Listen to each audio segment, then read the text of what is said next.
Namo tassa bhagavato arahato samma sambuddhassa. The subject of the discourse today is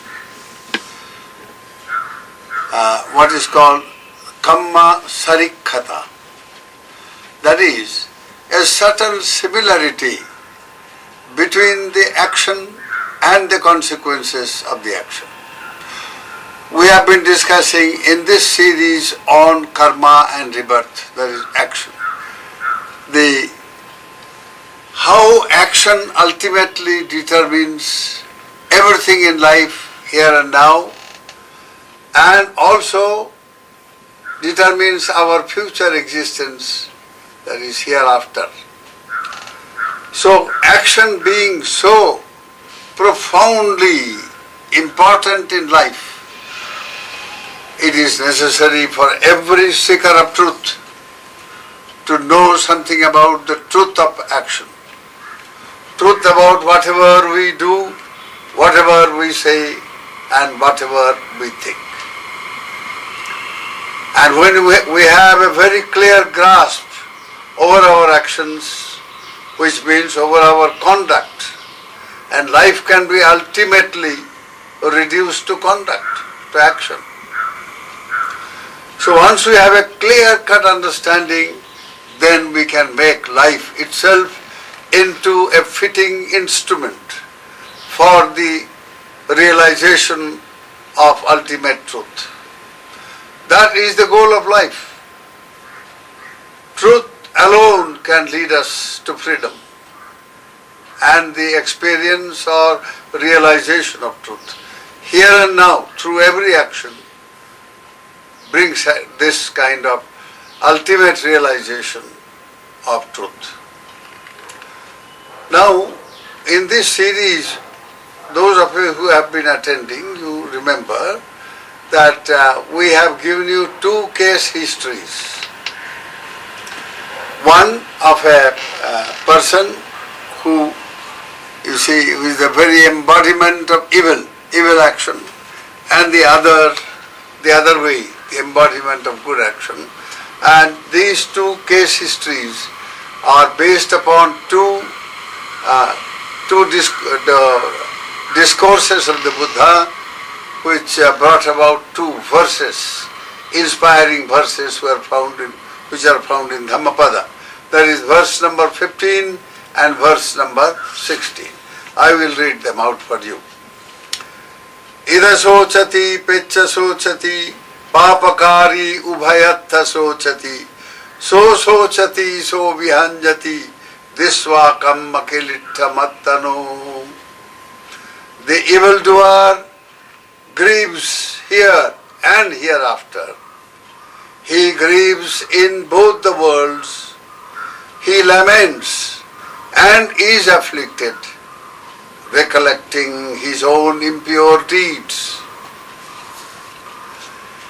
Ida modati pecha modati kata punyo ubhayatha modati so modati so pamodati disva kamma vishuddhi mattano. The doer of good rejoices here and hereafter. He rejoices in both the worlds. He rejoices and exults, recollecting his own pure deeds. So both impure and pure deeds ultimately decide our destiny here and now as well as hereafter. A very, very important topic to understand indeed. Whatever happiness and misery we enjoy or we suffer from in this life, they're all what we created by our own actions. And whatever miseries and happiness we are going to experience in future lives, that also will be the result of what we do now or what we have already done. Knowing this, a wise person must redesign the mode of living, should be able to design a mode of living by which every action becomes productive of good, productive of virtue, productive of wisdom and happiness. It is only through wisdom that happiness can come, and never through delusion or ignorance. And behind every action there is either wisdom or ignorance or delusion. So now the two case histories are like this. One is the history of Chunda, the pig butcher. Now you remember, we have already mentioned this in the previous discourse, but briefly I will recount. Now the subject is how, Kamma Sarikkhata it is called, how an action, a karma, produces a result which is similar to it. Now Chunda was the very embodiment of cruelty and cruel action. The way he butchered these poor creatures, unthinkable, incredible cruelty and violence indeed. And he went on doing this day after day, year after year, for 55 years of his earthly existence. And while doing so, he suffered indeed very, very profoundly. He was suffering from paranoia, a very distressing mental condition, a mental disease, where a person is constantly afflicted with fear, all the time afraid of what the world is going to do to him, or what he is going to lose, or what is going to happen to him, all the time afraid and never sure. And he was absolutely, paranoia also means angry all the time, very bad-tempered and depressed all the time. Nobody has ever seen him happy. He was absolutely melancholic and depressed and never happy. And yet he made a lot of money by destroying lives in that manner, very cruelly, just to please the tongue of the rich, those who delighted in pork, in eating the flesh of pigs. Because he produced some kind of a product that became quite well known. It was known as the Chunda pork, very popular in a certain circle. The way he butchered, my goodness, is indescribably cruel, and he suffered day and night because of that cruel action. Here and now, he met his wife. He said he used to, after burning the pig in a very, very horrible manner, and you see, pouring hot water into the mouth and cleaning up inside also, and horrible, unthinkable. So he did all this. Then at the end, after butchering each day, he started his killing, his killing spree early in the morning. Maybe around 4 o'clock in the morning he started all his butchering. And by the time it was 7, he had all completed. He had killed his animals and he had prepared his brand, Chunda brand of pork. The first thing he did, he had ordered his wife. His wife was mortally frightened of him. So also his children and grandchildren. He was like a devil right there at home. So this very miserable home atmosphere with all that money he was earning. So now he would cut the throat, you see, at that last moment, collect the blood and then let the flesh be boiled in that blood and prepared in a certain horrible manner, and he would make sure that he eats while others are watching. He will not eat alone, with others. He must eat on his own, like His Majesty. All these delusive ways and cruel ways at the end brought such misery. For a whole week he literally lived like a pig that he was butchering. Shouted day and night. He went about on 4 legs around his house, and embarrassing his family members. They tried their very best to tie him up, his leg and hand and all that, but he developed somehow, due to his bad karma. He developed a monster's power. The result was nobody could control him. He went about round and round his house while the whole world watched him, crying like a pig and burning, burning. He just shouted, burning, burning. An awful way he died at the end. He suffered here and now, and at the end he suffered the suffering of hell. All that fire burning and terrible. The descriptions are so gory you can't describe. It's frightful. But that is what happened. And it's a historical fact. It's not a concocted tale. It's a fact. So now this happened. On the other, the story of Dhammika the Upasaka. He lived such a rich, wonderful life. He had 5. He was extremely learned person. He was a very, very rich man. Multi-billionaire, you may call it in modern terms. He had retired, gave his entire estate, his business, his everything to his children and grandchildren they were managing. And he spent early morning, 4 o'clock, he will sit down for meditation. 4 types of meditation he practiced, and then he gathered a group of people who are equally earnest and very devoted and equally learned and so on. 500 of them every day would meet in his big, hall, his puja room and his meditation hall, and they all sat down and meditated. The 4 different types.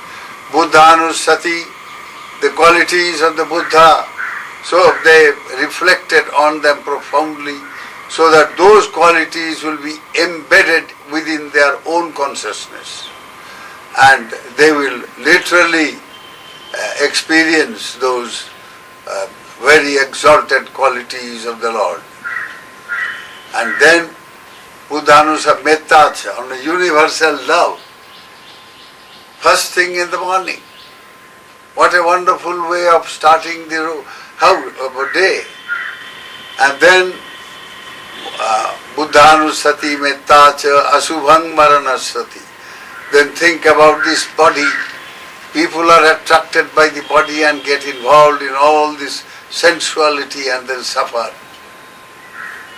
So how this body can also be terribly, terribly repellent and unattractive, there is a way of knowing it also by practicing on that. Because the body has 2 aspects. Like anything in the world, you have got 2 aspects. The attractive and the unattractive, repellent. So there is a meditative technique by which you can overcome all your lustful and sensual thoughts and tendencies. And meditation on death, which is the most certain thing to happen, while life itself is the most uncertain thing. So he meditated and then recollected. All of them after the meditation get up, they will get up say about 2 to 2.5 hours of meditation or 3 hours, then discuss about what they heard from the Buddha's mouth in the previous evening and try to live all that the Bhagavan had said. So this kind of first thing in the morning, then after they completed their session, all his disciples will go away to their own houses. There are 500 of them. And Savatthi was such a huge city, like modern the city that I have seen now, something like Los Angeles Square. It's about 100 miles from one end to the other end. And so they were all dispersed, and each one, he used to tell his friend come students, you must have your own group and spread the message of truth. So that is how they also developed, and each one, you see, at a time came when all of them became so famous and well known. All of them had huge following, nothing less than 500. And all of them retired people completely dedicated to spiritual life, following the 8 Sila in their day-to-day life, completely given to spiritual pursuit in the best sense of the term. And all of them had developed spiritual insights of a kind that you can't even imagine. Many of them, or most of them, were spiritually transformed. They experience enlightenment here and now. And so, this is the type of life they lived. And now, Dhammika himself, they will disperse away after their session at about 7:30 or so, and go home and have their own, their routine. And around 9 o'clock, those disciples will have gathered their disciples and practice again. Samatha Vipassana meditation and discussion on the Dhamma that Lord Buddha had given the previous evening. And he inspired all of them again, and they dispersed. So they, around 10 o'clock, 10:30, the monks would appear for their, alms round, pindapata, bhiksha chara. So they will then go and offer. So Dhammika himself, in his house, it seems dozens of monks would come every day.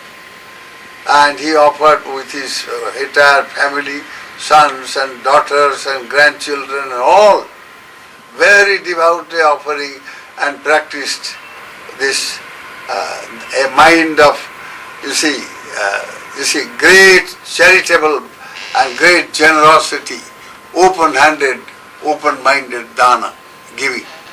The very opposite of grabbing and getting and greed, and purify their life in that way.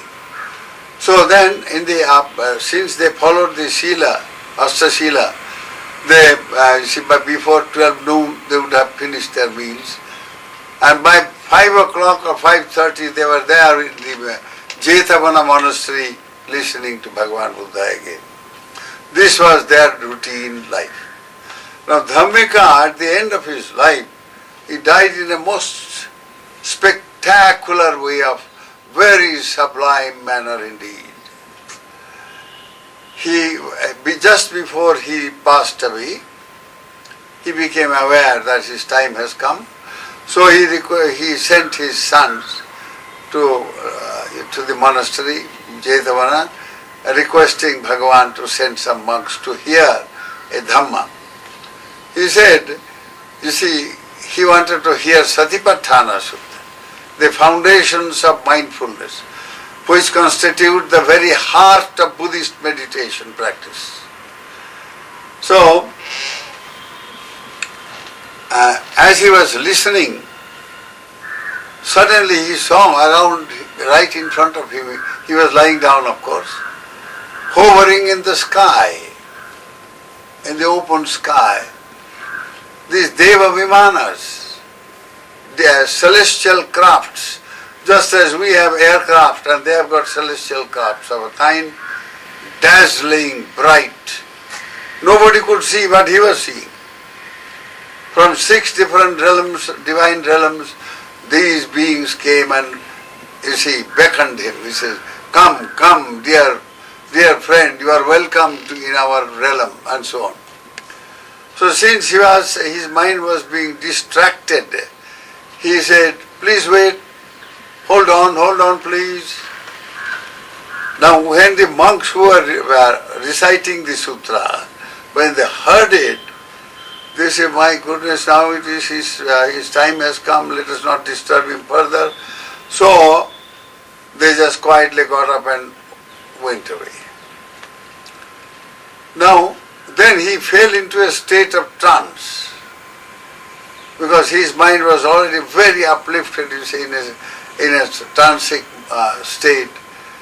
And seeing him in that state of trance, and all the children, grandchildren, all the people, large number of people are gathered. They felt great emotional sort of distress, and they all said, oh, he wanted to hear the sutta, but he said, stop. Oh, what a pity. When people like him, such a saintly person, have fear of death. And so on, they started imagining and crying. Loudly they started crying and lamenting. Then suddenly he got up from this trance state, and he said, what happened? Why are you crying? Then his children said, well, you said like this, hold on. And so the Bhantes have all gone. And we thought, oh, you are in this state, you see, probably you are also afraid of death. And so we are all crying. So he said, no, I am not afraid of death. I didn't tell the monks to stop, no. I only told these devas here who are beckoning me. You say, hold on till I hear the sutta. They were distracting me. So then the children say, is it so? He said, yes. So you want to see those Deva Vimana? But they were not able to. They said, no, we can't see anything. So they say, okay. You see, these people had brought garlands of all kinds. So he said, all right, take one of those white jasmine garlands and sit down and reflect on which Deva Loka you want me to go. So they said the highest Deva Loka among the Devas is the Tushita. So they thought of Tushita and they said, all right, then you throw this garland saying, let it go and hit the craft coming from the Tushita. And they did that, the eldest son. And he was also a very spiritually developed person. Right there people could see they have the garland hanging from the wheel of that particular craft. As the craft was hovering, right there it went stuck there. So when they saw this in the open air, such a huge garland was stuck and hanging, that was a positive proof of something very supernatural, something very supernormal and very sublime indeed. So they were all transported into a state of piti, great joy and rapture seeing that. They saw, well, these divine beings are right there. So now that tremendous experience, spiritual experience, uplifted their mind into a different plane altogether of existence. So right then, at that very poignant moment, you see, the Upasaka passed away. And then he was born. As he woke up, he was born in Tushita Loka. As he woke up, he found himself surrounded by large number of divine beings and in a divine mansion, huge and absolutely glittering and indescribable in beauty. And he said, how have I come to be here? And then you see, in that plane of existence, it is like we see when you have a governor of a particular state, he has a mansion, he has a palace. So he is the head of that. Now he was born into one of those as a head of a particular state of that Tusita realm.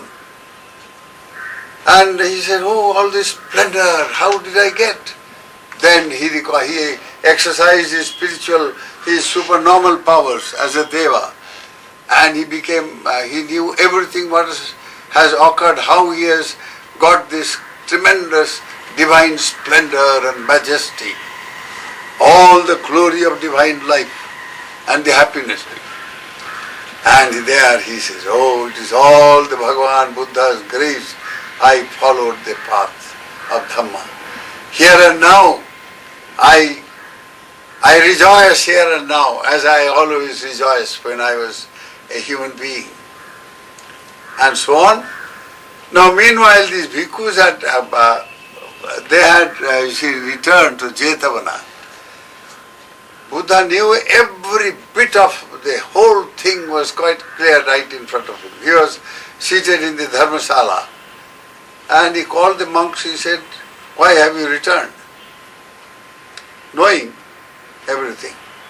Then they said, Bhagavan, this is what happened, we were reciting this sutta, so Satipatthana Sutta, and he was so focused on that sutta, he was absolutely exulting with rapture, and suddenly he burst into, a kind of, he says, hold on please, hold on.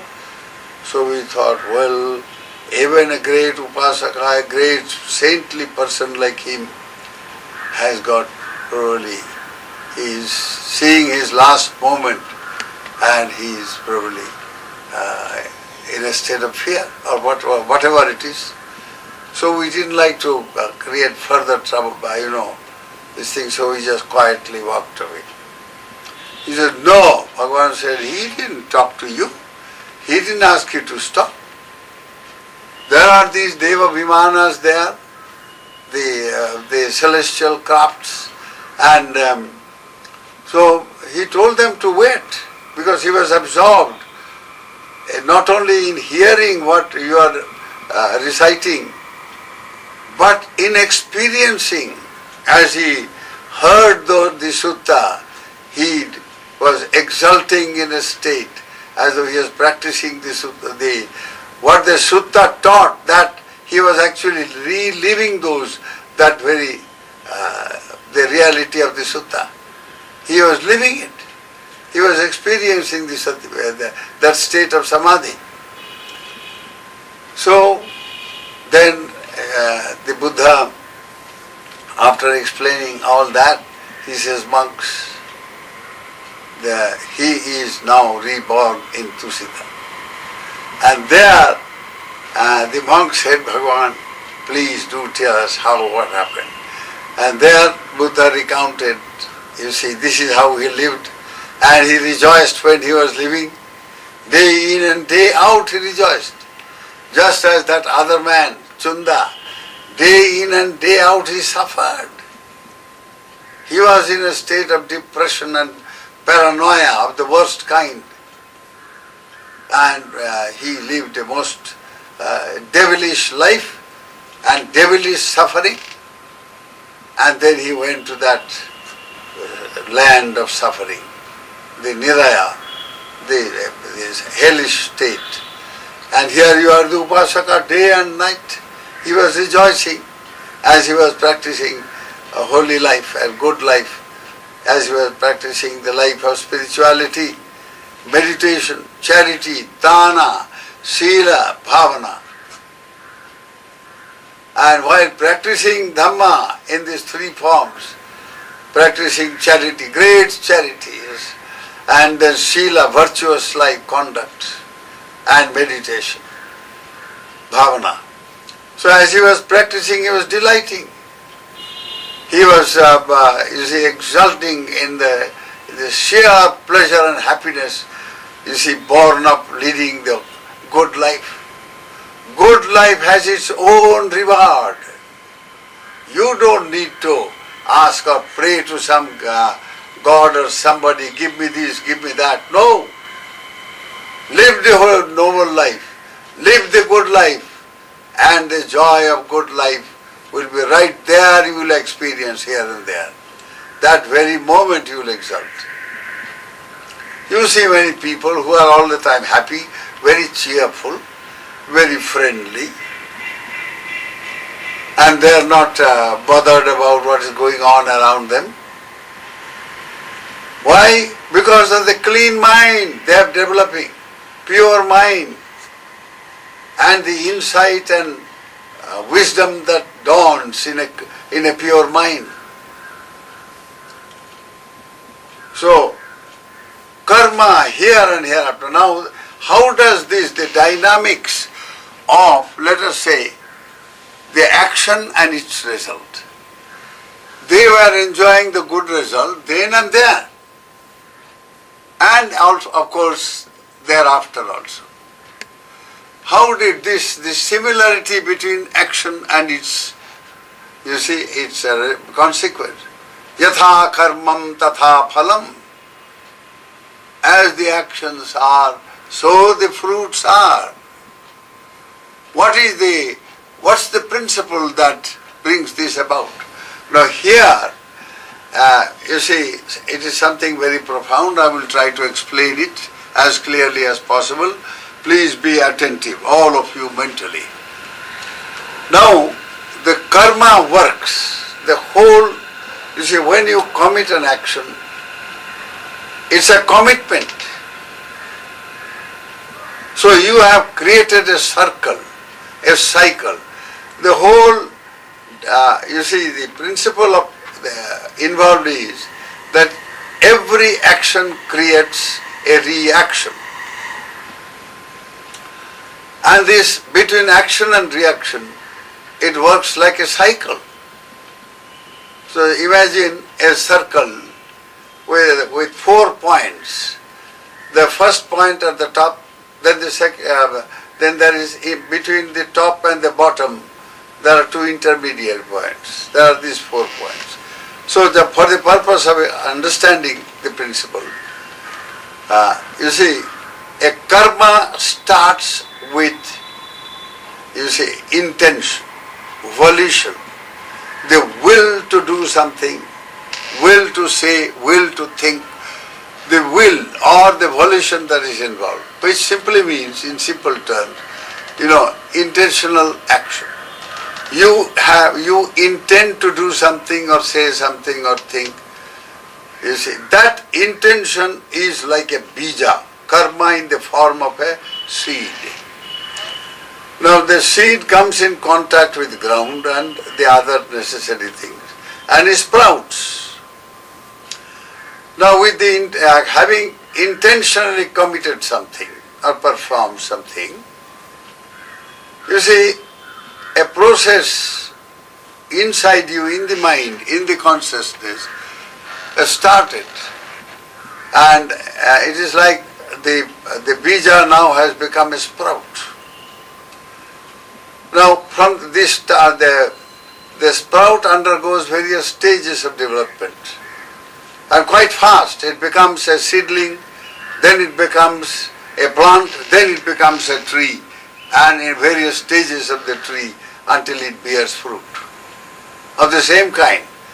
And the same seed will appear from the tree, from that fruit. So now the whole story of a tree, if you can imagine. Now, that is exactly how the law of karma works, or the principle of karma works. Karma is not a theory. It is a law based upon very valid principles of working principles.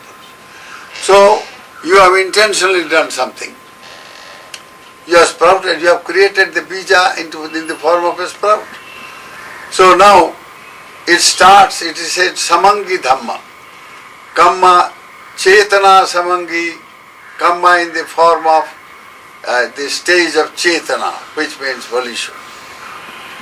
Then kamma samangi, that volition is now, as it sprouts, it becomes a karmic energy, a karmic force, which resides in the mind. The mind is like a river.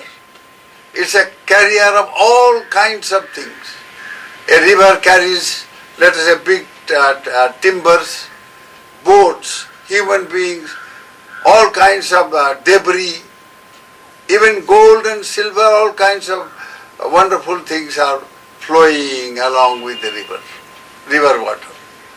That is exactly what happens, what is the reality of the mind. The mind is a carrier of karmic forces that we have committed in the past. The particular karma which brought us into this life, we are, you see, that karma acted as a janaka karma, as a reproductive karma. Now human beings, as they are born, from that moment there is a tendency to reproduce, reproductivity. That is why all this world of sensuality and sexuality, what is all that? The urge to reproduce. The man wants to be the father. The woman wants to be the mother. What is all this? So this reproductivity, this urge for that, it is all in that karmic process. And it profoundly affects life. You become a mother and a father, bas, there you are caught. You have created a particular lifestyle, you have to go through all that. If you wisely design your lifestyle and work out, you manage your life in a ethical and moral and spiritual manner, then this very life becomes very productive of great wisdom and great virtue and goodness and power. If you do the other way, that is what the story of Chunda. You do it in the story, in the way that Upasaka Dhammika did, wonderful life. So now, after this karma has a karmic force, it works like as a asava. That is something that is fermenting within the mind, waiting to, you see, when a thing ferments in a vessel, there is a tendency to overflow. It comes out, it flows out, it oozes out.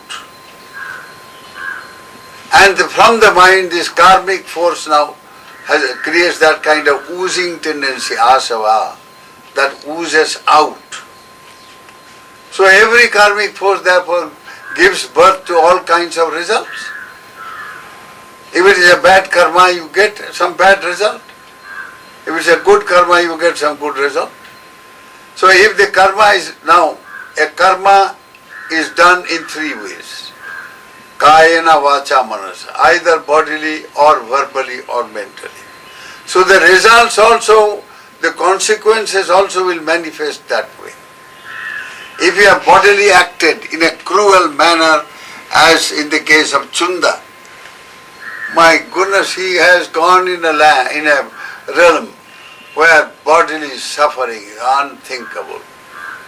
So also the mental and all the other problems.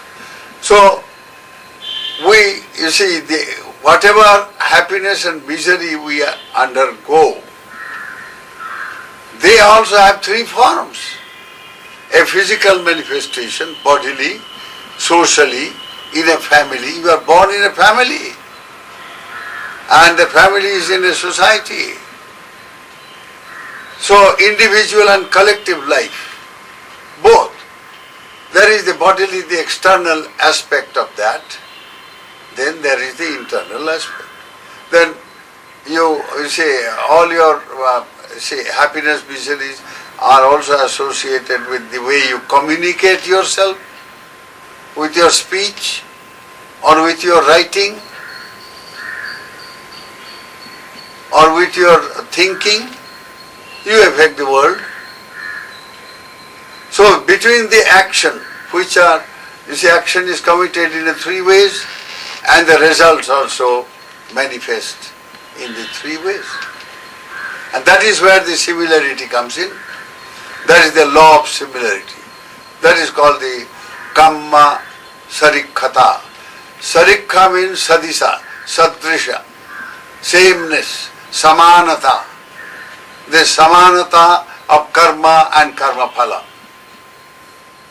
So if we are really mindful that we don't want to undergo all the suffering that people undergo, better be mindful of your actions, of your conduct, which simply means better be mindful of what you say, mindful of what you do, and mindful of what you think.